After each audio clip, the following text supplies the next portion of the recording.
excepto mi marido. Los niños no sabían nada. Los crié sin mencionarles jamás que había tenido esa experiencia. En tiempos de Tito, la isla de Barren ni siquiera aparecía en los mapas. Pero se convirtió en el símbolo inmencionable de un régimen que de pronto podía enjaular a sus ciudadanos como animales cautivos. Unos kilómetros al norte de la isla de Barren, en la costa, hay un lugar que revela un aspecto muy diferente del gobierno de Tito. Brioni es el epítome del gusto por la vida de lujo del dictador comunista.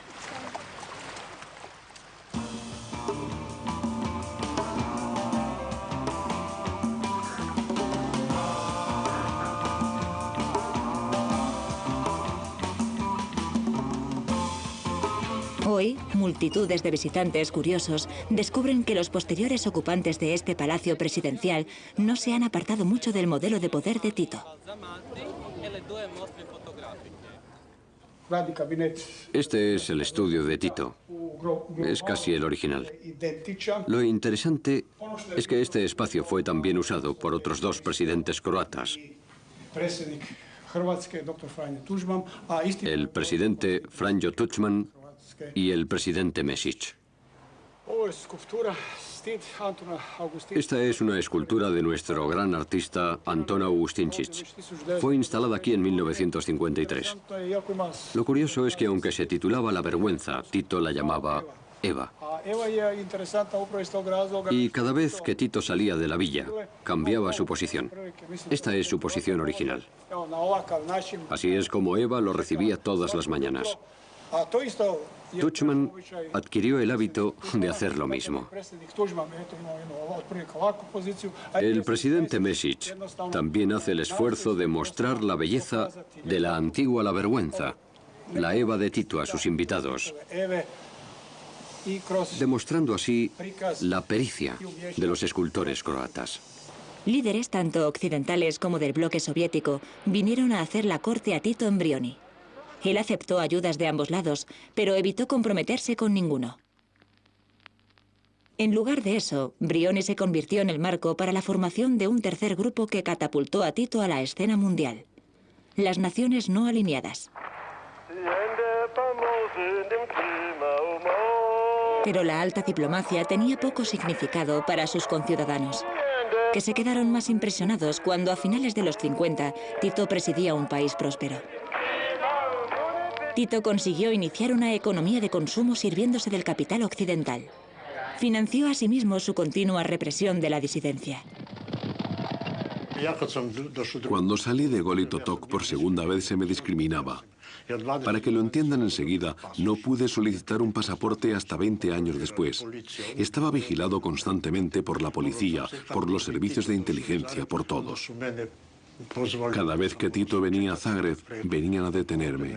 Y tenía que esperar a que se marchara. Y no era el único. Por entonces, en Zagreb había 90.000 personas que no podían salir a la calle. Una vez enfermé. Estaba en la cama. Y llegó un policía a verme. Tenía fiebre. Me dijo: estupendo, quédate acostado, no salgas. El superhéroe Tito aparecía constantemente en los medios yugoslavos. Su presencia era cotidiana en las vidas de sus ciudadanos. El cumpleaños oficial de Tito, el 25 de mayo, fue declarado el Día de la Juventud, asociando así al líder a toda una generación de yugoslavos. Los mítines del día de su cumpleaños se convirtieron en grandes espectáculos celebrados en el Estadio del Ejército Nacional Yugoslavo.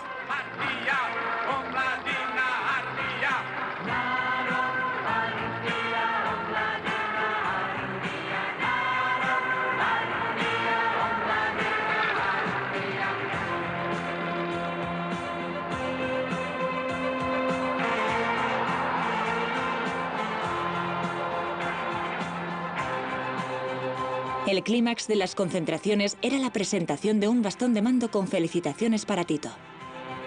De todo el país se recibían bastones de mando llegados por todos los medios concebibles. En 1955, 1,5 millones de personas participaron en la felicitación de su cumpleaños a su bienamado líder.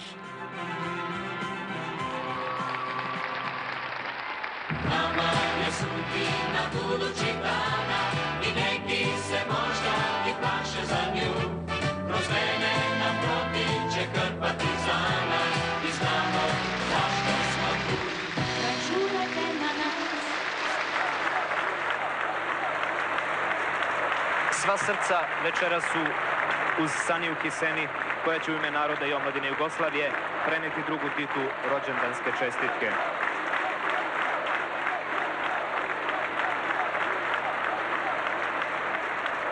Mi smo Titovi, Tito je naš, odjekuje stadionom Jugoslovenske narodne armije.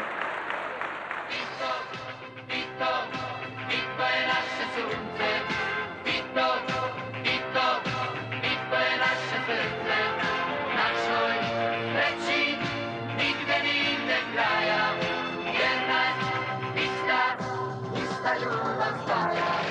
Narod, partija, omladina, armija. Narod, partija, omladina, armija. Pertenezco a la generación de 1968. Fue entonces cuando me matriculé en la universidad. Estudiaba primer curso de sociología. Considerábamos a Tito alguien que había traicionado a la revolución. El Che Guevara era nuestro ídolo, así como la gente que llevaba una vida ascética. Tito era un comunista corrompido por el poder que se había transformado en una especie de sultán. Así que nuestra generación pensaba que Tito había traicionado a esas ideas esenciales de la izquierda. Por otra parte, la gente recuerda que tenía seguridad social, un trabajo fijo, la capacidad de pagarse un viaje a otros países europeos o unas vacaciones en el Adriático. Al régimen de Tito le crecía el tejido adiposo gracias a las subvenciones occidentales. Emergió una amplia clase funcionarial con un especial interés en el apoltronado sector estatal. Pero los cautelosos pasos hacia la reforma económica comenzaron a poner en evidencia las contradicciones del gobierno de Tito. Las primeras manifestaciones posbélicas se celebraron en la Universidad de Belgrado. Pero esas manifestaciones no eran en contra, sino a favor de un mayor socialismo. Por ejemplo, uno de los principales eslóganes del 68 era más escuelas, menos coches, abajo la burguesía roja. Pero no quiero criticar ni a mis compañeros del 68 ni a mí mismo. Creo que todos los jóvenes de 20 años deben ser izquierdistas, porque si no es que no tienen corazón. El problema es tener 60 años y seguir siendo comunista. Eso demuestra que no tienes cerebro. U pitanju rješavanja studentskih problema, u pitanju rješavanju ovoga materijalnog stanja studenata, u pitanju bogaćenja raznih ljudi, u pitanju raznih nesocijalističkih pojava kao što je građenje privatnih fabrika. Prvi počeci najenergičnije to osuđeno i te stvari se neće dozvoliti. El discurso televisado de Tito, de 76 años a la sazón, bastó para persuadir a los estudiantes del 68 para que regresaran a sus estudios. Pero Tito se sentía más cómodo con su retórica marxista que con las demandas de una reforma liberal procedentes del seno del partido. Por aquella época yo estaba en el Comité Central del Partido Comunista Serbio. Era la más alta instancia política de la República de Serbia. Yo tenía 41 años, menos que Josip Broz. Podría haber sido su nieta. Eso es algo que determina tu relación con una persona al margen de su función y del entorno. El programa liberal propugnaba la modernización económica del país en primer lugar, el abandono por parte del partido de muchos aspectos de la vida social y pública.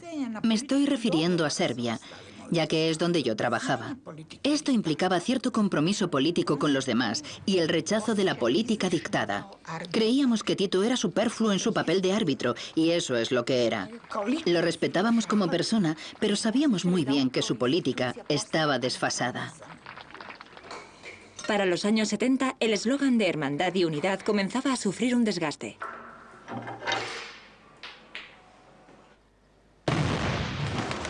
Las reformas habían hecho aflorar frustraciones que no desaparecerían. Éramos la generación de después de la guerra. No nos interesaban ni la Ustaše, ni los partisanos, ni los chetniks. Ese asunto histórico era cosa de ellos. Sin embargo, la gente seguía identificando cualquier expresión de sentimiento étnico croata con la Ustaše. Pero como no éramos de la Ustaše, era imposible que nos identificáramos con ellos y aquello no nos afectaba.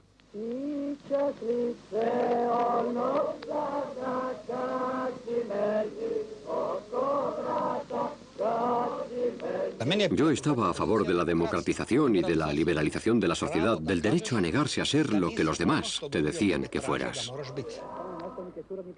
En 1971, los estudiantes de Zagreb fueron a la huelga.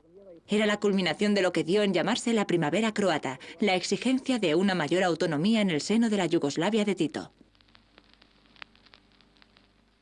Nemojte misliti da mi možemo imati nekoliko partijskih centara koje mogu da rade šta hoće i protiv interesa čitave naše cijeline Saveza komunista. Ne može, mi moramo imati jedinstveni Savez komunista. El ala reformista del partido fue prácticamente destruida en todas las repúblicas, sobre todo en Croacia, ya que se consideraba un resurgimiento de las ideas nacionalistas. De modo que podría considerarse una especie de anulación intelectual. Millares de afiliados al partido fueron depurados y cesados de sus cargos. Y luego se aplicó el mismo método a los liberales serbios. Era una generación entera de gente con estudios que compartía puntos de vista modernos sobre el mundo, sobre Yugoslavia y su capacidad. Fueron expulsados y sustituidos por la vieja guardia del partido. Más o menos todos eran personas procedentes del movimiento de resistencia y eran quienes habían organizado el nuevo orden en 1945.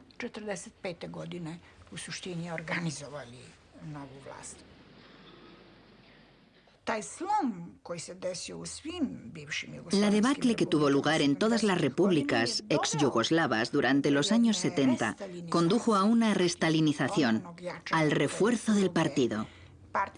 Creo que marcó el inicio de la preparación para la guerra y todos los acontecimientos que se han producido en Yugoslavia.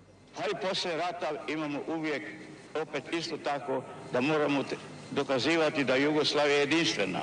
Da je laž ono što se priča da će Jugoslavija propasti ako ovaj ili one nestane, to jest ja ili neki drugi.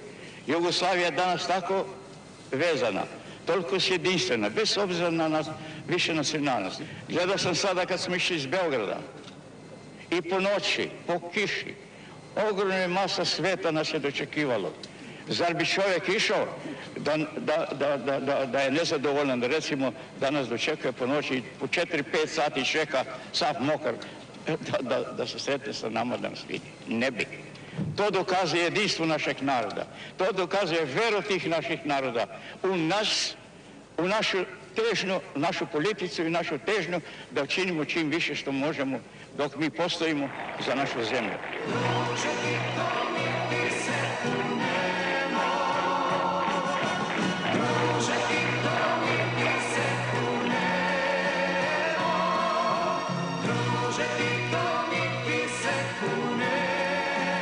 En 1974, Tito presentó una nueva constitución que devolvía una autoridad significativa a las distintas repúblicas, tal y como propugnaban los reformistas. Pero continuaba insistiendo en la supremacía del Partido Comunista. Excepto mi marido. Los niños no sabían nada. Los crié sin mencionarles jamás que había tenido esa experiencia. En tiempos de Tito, la isla de Barren ni siquiera aparecía en los mapas. Pero se convirtió en el símbolo inmencionable de un régimen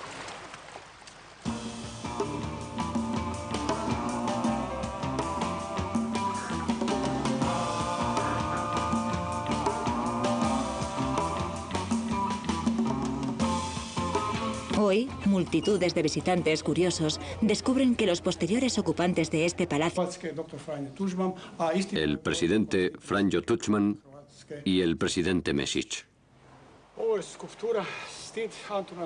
Esta es una escultura de nuestro gran artista Antón Augustinčič. Fue instalada aquí en 1953. Lo curioso es que aunque se titulaba La vergüenza, Tito... presidencial no se han apartado mucho del modelo de poder de Tito. Este es el estudio de Tito. Es casi el original. Lo interesante es que este espacio fue también usado por otros dos presidentes croatas.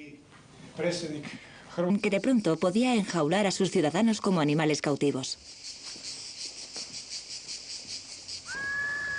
Unos kilómetros al norte de la isla de Barren, en la costa, hay un lugar que revela un aspecto muy diferente del gobierno de Tito. Brioni es el epítome del gusto por la vida de lujo del dictador comunista.